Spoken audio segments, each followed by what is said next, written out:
Hello everybody, my name is Don Doss. I'm the Director of Music Ministries here in the Fredericksburg United Methodist Church in lovely Fredericksburg, Texas. Two reasons for me to make this video. Number one, it's for our church members and our video team people so that they will have some record of how our video ministry came about, but also it's for those of you that are out there that were in the same boat that we were. I was watching videos and read information online that really helped me along the line, so this is sort of a pay forward for us to return the favor and put our ideas out there so it might help one of you in what you're putting together. And I guess like many music directors in small churches, it falls on me to be the techie person. But I wanted to have a way to record all the special events that we did here, our choir and other things, Christmas and Easter and patriotic things, so that people could have a memory of it, but also for those that couldn't make the performance and they can see it on their own.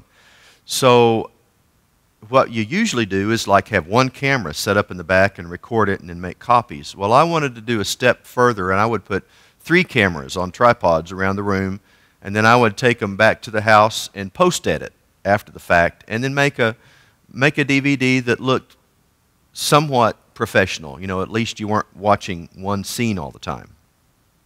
Well, the only problem with that was that I was usually the one to have to set the tripods up and run the cords, and the tripods would get in the aisles and in people's way, and it was just really messy. And I thought to myself, why can't I put cameras, mount the cameras on the walls and run the cords behind the walls and set up 3 recorders back in the media room, and that way when we had performances I could go in there and hit record and then take those recordings home and do the post-edit. That would make it a whole lot easier.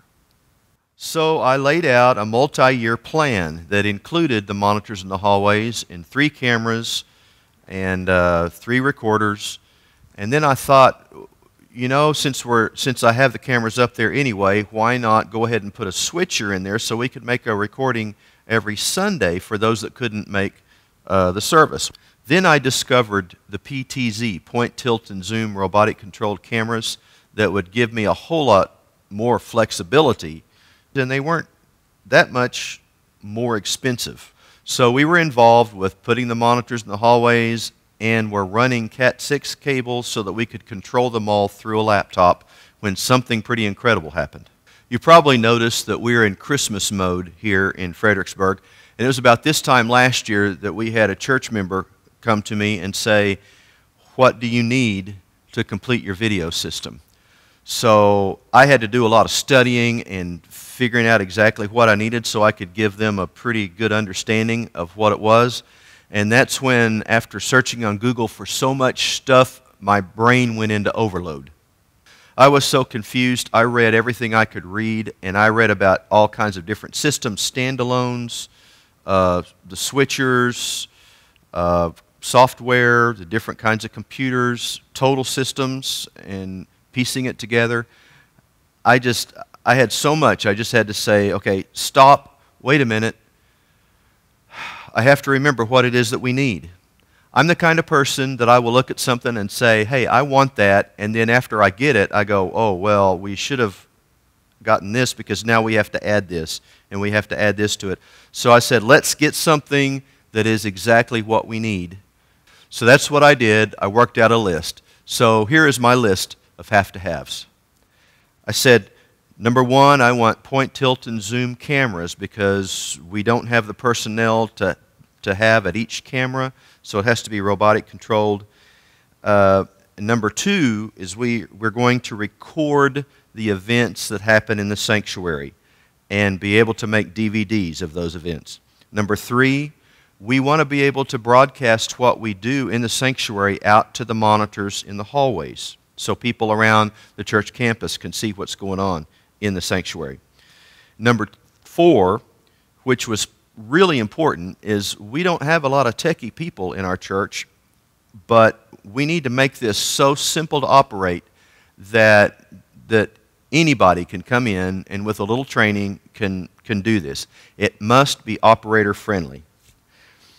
And we're eventually going to get to the point that we wanted to stream the services online live. So whatever we find has to have that capability to be able to stream services. But there was one more thing that I needed to have in the system. You remember my post-editing. I wanted to have the ability to take the streams from each of the cameras to record those separately. So if need be, I could go back in and I could do a post-edit job. So what I found was that a standard definition system like what I had envisioned and planned would probably cost $3,000 to $5,000, and if I used a computer, it would probably cost about $2,000 more. I thought I could save some money by building it myself because I'd had a little bit of experience in doing computer stuff, changing drives and RAM memory and a power supply, and even changing out a motherboard at one point. So I kind of knew about it, and I thought with a lot of the incredible online help, I could probably build it myself. So I took all the prices to the donor, and I said, okay, this is what we can do, and this is what it'll cost. And they said, but standard definition is old. Why do we want to build something and put something in that's already old? We need to go with HD. And so I hadn't done a lot of study with HD, so I had to run back and figure out how to do that. Well, that cost went all the way up to $10,000 to $11,000 easy, with the cameras being the biggest expense. But I went and talked to the donor about that, and they just wrote a check for that much money. So now I really had to do some studying and put it together. Well, since I knew I was going to use the Matrox VS4 card built on a Wirecast software, I went online to the Wirecast forums and started looking around. I found for what I wanted to do, the VS4 card also had that ability to do individual recording of the cameras, which took even more memory. And so in order to have a computer that had that kind of power to do that, the Wirecast people told me that I needed to go with a quad-core i7, an Intel 3770. And then I researched the best kind of board to use that with what we were doing, and the slots we needed was going to be the Asus Z77-V PRO. And I would go ahead and put 32 gigabytes of RAM in there. And then the other thing they said was all of the video recording that it would do, I needed to have some kind of massive memory. And so what they suggested was doing two drives, combining them together in what they call a RAID 0 array, which is two drives working like one, but twice as fast. And in order to do that, I bought two 3 terabyte Seagate Barracuda drives. And then to hold the software, decided that wasn't going to be on a disk drive. I would use a solid state drive. So I put in a 240 gig solid state drive. But what I found was that my idea was pretty good, because after doing a little investigating online, I found quite a few companies that were putting together systems exactly like the one that I was about to build. So that helped me. I ordered all the pieces. It took about a week or so to assemble the computer. Fixed a few things that didn't work right.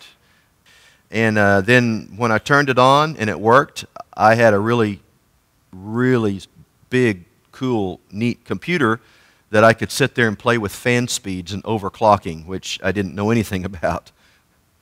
The cameras came in about 2 weeks apart, and so I put everything together at the church to make sure that all the cameras worked and the computer worked together, and they worked like a charm. Everything worked well, and so all I had to do was do the installation, run the cables, power cables and SDI cables, and we got all that taken care of. I did have to add a Eurorack UB802 to be able to mix the sound back in where the computer was, because I was using sound from the board and an ambient mic in the back, and I had to mix those two. And in order to do that, I had to use a Sescom AV Sync, which is incredible. It works like a charm. So that's it. A very cool video system in a church that didn't dream of having a video ministry 14 months ago. Now, we did have a donor come forward to help us out, but I didn't start with that. I really felt that God wanted us to do this, so I proceeded on with a plan that I had set out, and I let people know about it, what we were doing. And God blessed us by having a person come forward to bring the funds that we needed to go way overboard with what we had even dreamed. And as it turns out, we don't need to make DVDs for people in our church every week because we upload to Vimeo. And so we've had a Vimeo account now for almost a year. We have recordings of all of our services back from April, up to December. And we've just begun to do live streaming. And the reason it took me so long to do that was because I thought it was going to be a lot harder. Well, Wirecast is for live streaming.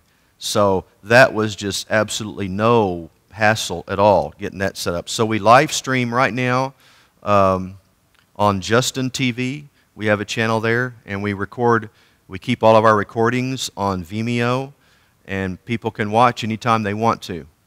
I hope this has helped. I hope this has given you some ideas. If you have any questions, please be sure to let us know about it. I know God blesses us when we take a step of faith and step out and do what we think that He is leading us to do. And if we do, He'll bless that.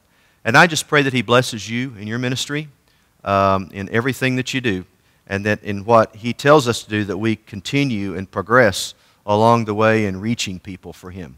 Thank you so much. God bless.